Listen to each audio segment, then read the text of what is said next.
All right, good to be here. All the way fresh from Brazil. I actually landed this morning in New York. It's good to be here. Like it's been introduced, Brazil is catching everybody's attention right now, not only Brazil and Latin America. So our purpose here is to discuss and touch base on the Latin American markets. Of course, I'll try and give a bit more, not only emphasis on Brazil, but we're going to talk a little bit about everything. We have a very interesting panel here composed by people with expertise in commercials, legal, consultancy. So it's going to be a very interesting panel. Let me allow by introducing myself and then allowing the panelists again to go ahead and do so. I'm Tomas Carvalhaes. I'm born and raised in Brazil. Although I lived in South Africa for about 10 years, so I consider myself half South African as well. Been in the industry for about 12 years, mainly as an operator. Just recently moved over to Great Tech, which is a tech provider. Great to be here again. So yes, if the panelists can please go ahead and introduce themselves. Yeah, very quick 2 cents. Cristina, based out of Madrid, Spain. We do a lot of Latin America work. We're on the legal side, and we work with people like Tomas, for example, across the region. On the legal side as well, I'm very glad to be here. I'm Tomas Garcia Botta. I'm partner at a law firm in Buenos Aires, doing gaming for more than 15 years and servicing clients in Argentina and across the Latam region with fantastic partners such as Cristina.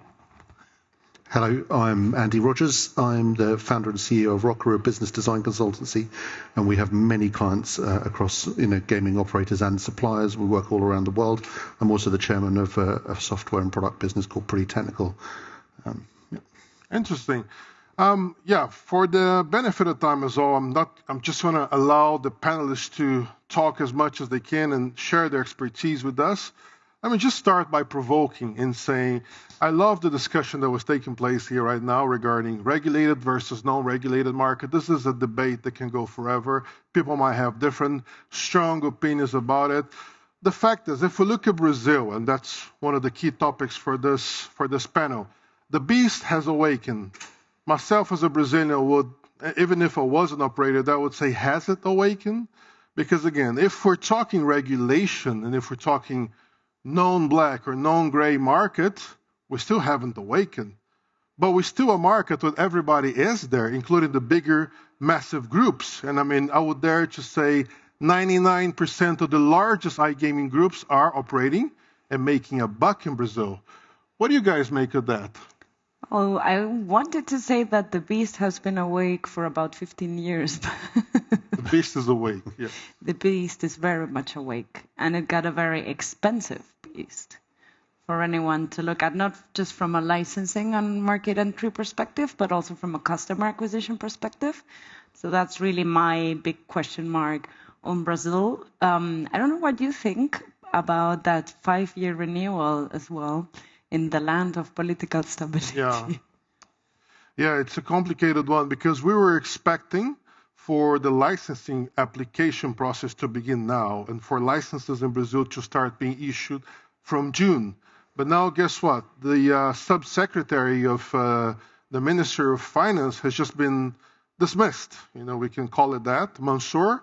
And now we're looking at a longer period. And again, guys, sit still because the regulation soap opera in Brazil has just begun. And we Latinos, we love our soap opera. What do you think, Tomas?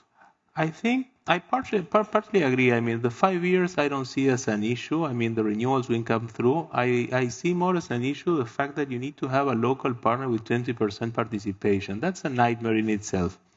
And it's not a market where gaming did not exist. You have over 2,000 sites in Brazil already up and running. So 8,000. 8,000. And besides this, besides the regulation challenges that we're going to have there, and we've touched on them, we got to say, Brazil, we're a country, we didn't have land-based casinos for the last 60 years. So there's no skilled workforce there. And I know that's one of the fields that Andy provides, expertise, consultancy, and services as well. How do you foresee this unfolding, Andy, on the long run? There's a lot of movement happening in the market, and please feel free if you want to elaborate further than where my question is going.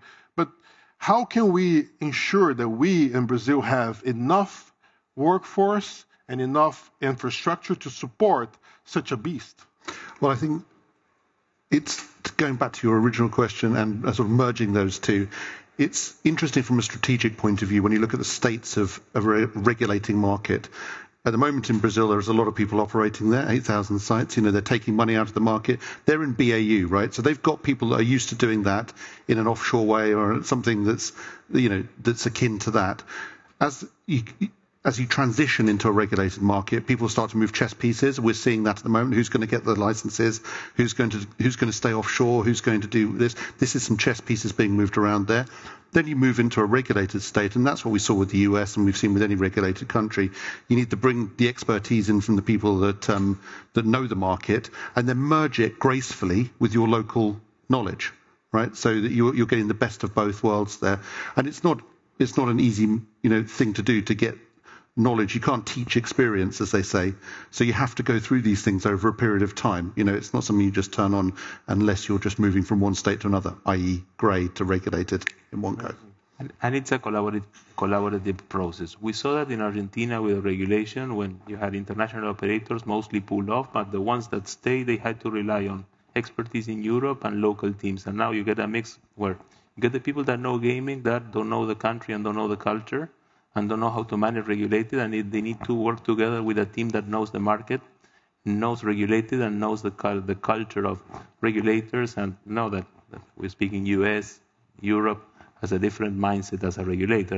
Latin America is very different each country, but there is a line in common that regulators work very different.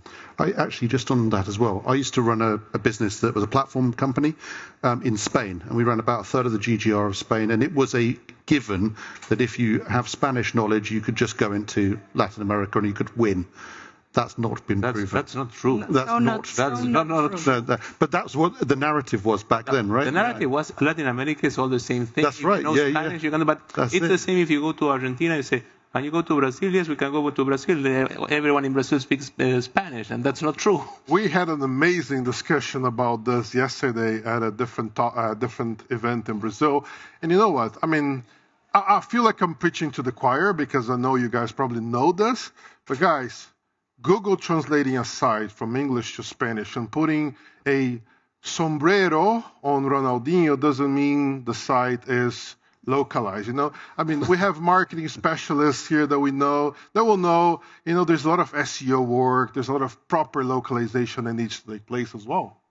Correct. And you need a local team there to review everything. And I remember, I can use an example here. I was talking to Andy back in the days, and I'm talking almost 15 years ago when I started in the industry back with the Wintech group in Cape Town, South Africa. We used to have a website called Jackpot City. And we had 5 versions of Spanish on the pop-down menu for languages. We had 2 versions for Portuguese. Portuguese PTEU, that's Portugal, Portuguese BR, and then Spanish MX, Spanish Argentina, Spanish Chile, and Spanish Peru. So again, we got to know our priorities and then take it serious. There's a massive difference for the regions. Now I have a question mainly aimed at the legal experts that we have here, Cristina, Tomas. What's happening in Brazil right now? And then we're going to move away from Brazil a little bit after this question. Because the nationwide regulation is taking so long to happen, what is happening right now, the Brazilian states are taking the liberty to regulate themselves, issue their own requirements onto operators, issuing extrajudicial letters telling them to cease operations in their states, including the big guys, including, I'm not going to mention any names here, but even the big operators have been receiving letters from specific states. Now, how do we deal with that? Is Brazil going to be like the US, where it goes state by state, or are we going to be a nationwide regulated market? And for an operator, this is even more of a dilemma because you pay $10 million to operate in Paraná legally. You pay $5 million to operate in Minas Gerais legally. But then comes the nationwide regulation and you have to pay a bit more. What is the recommendation from a legal perspective in that sense? How do you juggle that? I would never recommend anything, but no. I think it's difficult to compare it to the US just because of the enforcement. That's one of the key things. I mean, there's nothing like enforcement. As we all know, also the US market is still pretty illegal. Yeah.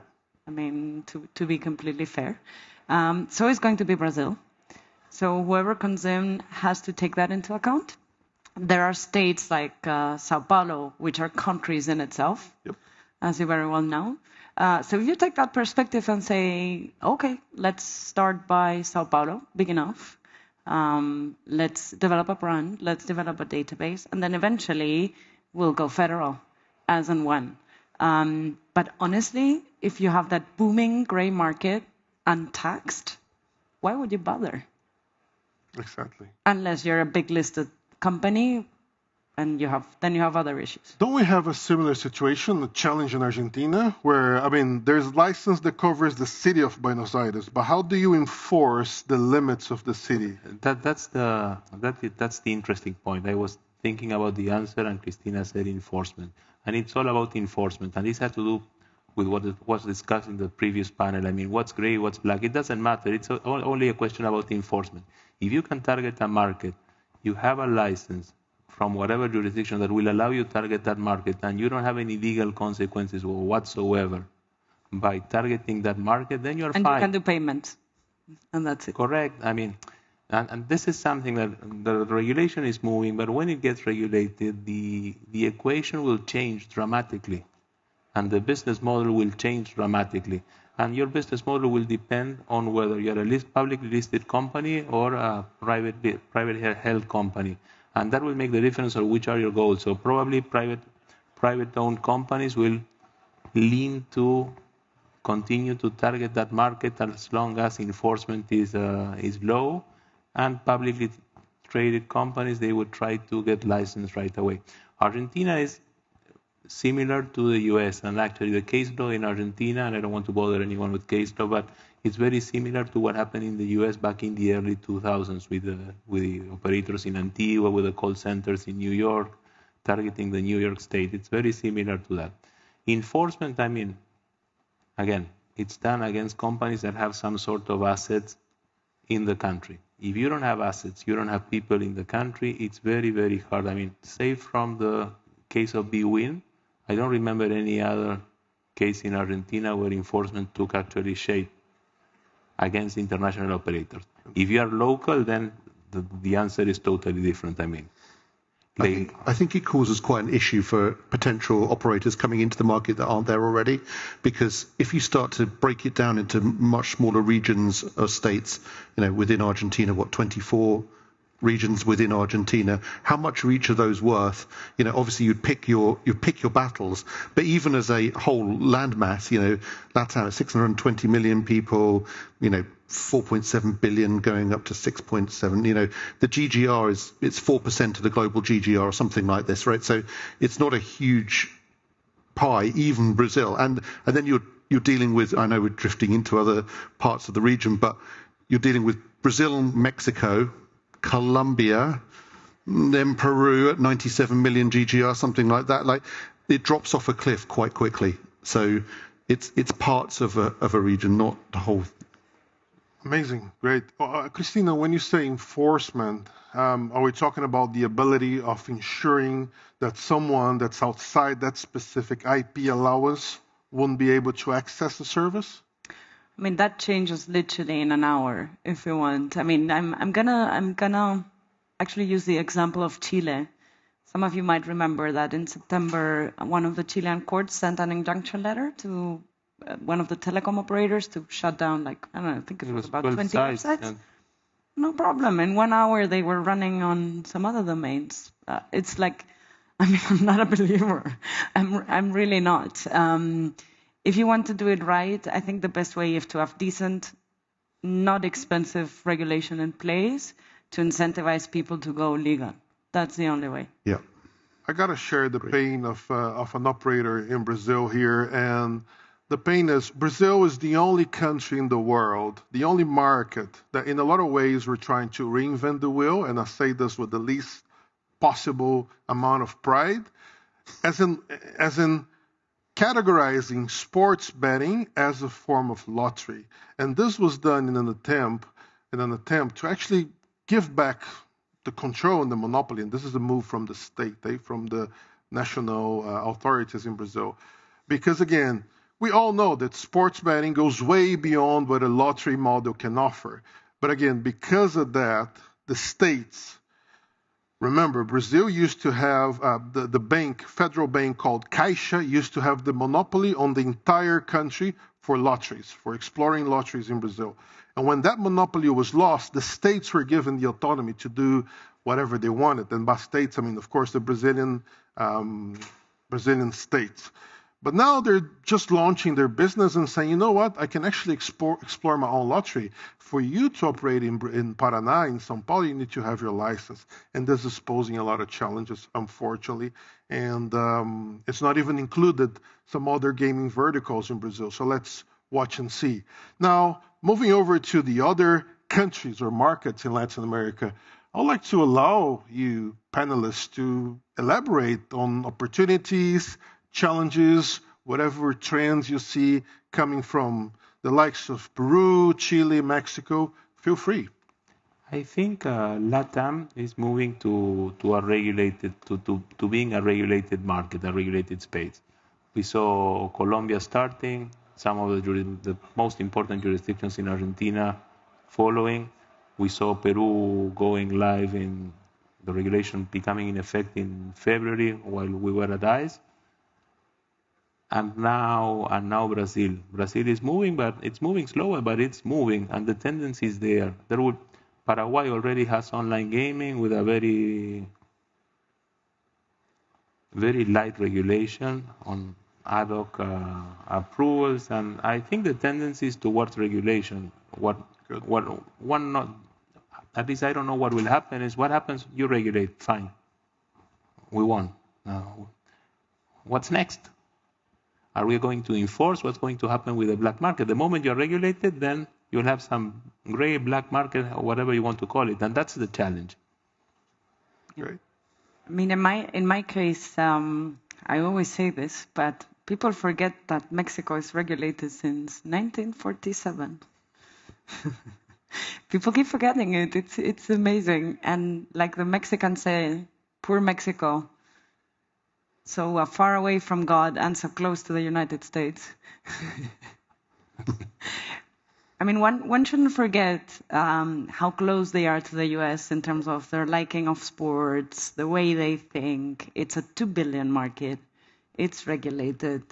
You have to piggyback on one of the existing licensees who've been there for a while, have the skills, have the people. In terms of marketing, it's a not very restrictive market. Tax is okay once you figure it out. So to me, it's a market that I quite like because it's agile and it's profitable. And as people may know in the room, also Chile is in the process of regulating. There's been, I love Chile. I know it's a small a lot of situations, but it's a good gaming market. And it has been there for a while. People are in the gray. All the big names are gray there. And honestly, the regulation it's not looking bad. The challenge there is to have the land-based industry, which is lobbying really hard against the online, convince them that, that's not the way to go, that it will happen eventually, and that it's better to take an approach and say, we should better shape up, get some technology, and get up and running as soon as possible and use our retail assets. We need to change the mindset of the land-based industry because in some cases they think that going online is just putting up a website and people will come. It's like when you open a gaming venue, you plug the machine and that's it. It's not the case. Well, that's a question I have. Perhaps Andy can help me with that.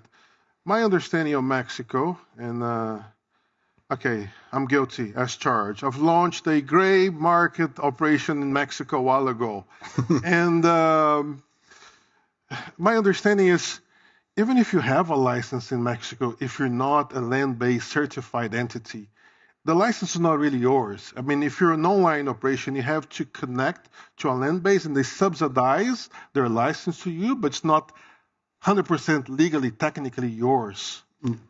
Right? I'm not the right person. You guys can definitely answer this better than I can. No, you're right.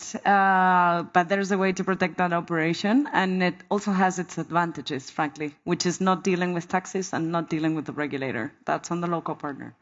That's a big advantage, you know. Yeah. What's not to like? Yeah.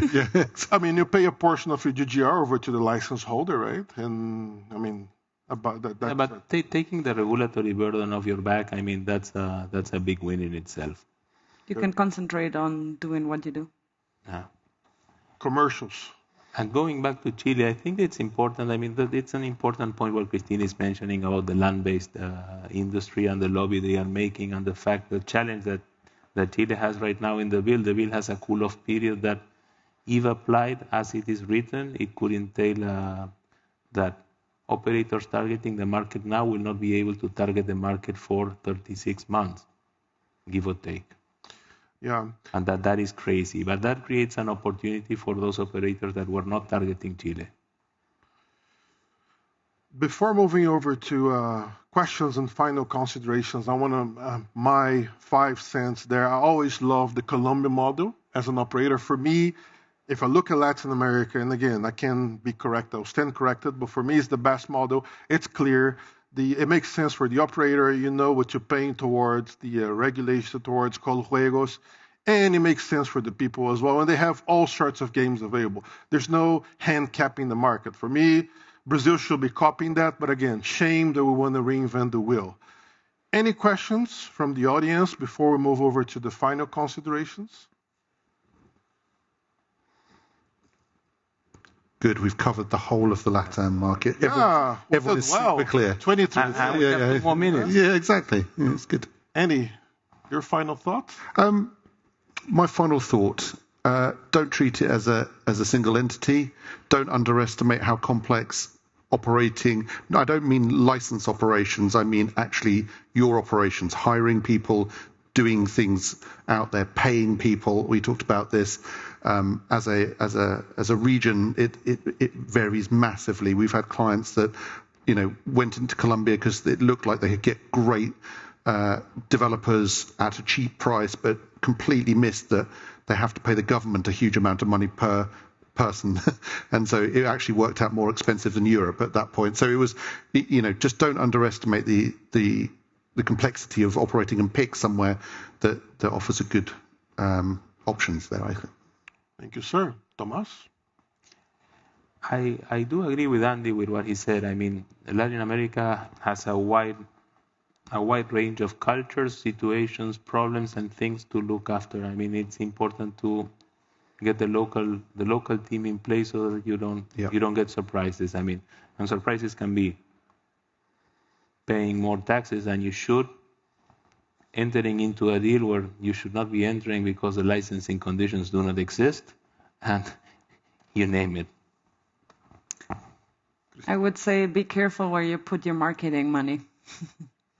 It's not as evident as it seems. A lot of people have flushed money into regular media, and it's not about that anymore. Fair point. In fact, there's a lot of operators worried in Brazil right now because they spent millions and millions by putting their brands on the soccer shirts name, on the soccer jerseys, and we don't know if that's going to be allowed or not. So massive concern there. With this, I'd like to wrap up this panel. Thank you for your time. Thank you for your interest on Brazil and Latin America.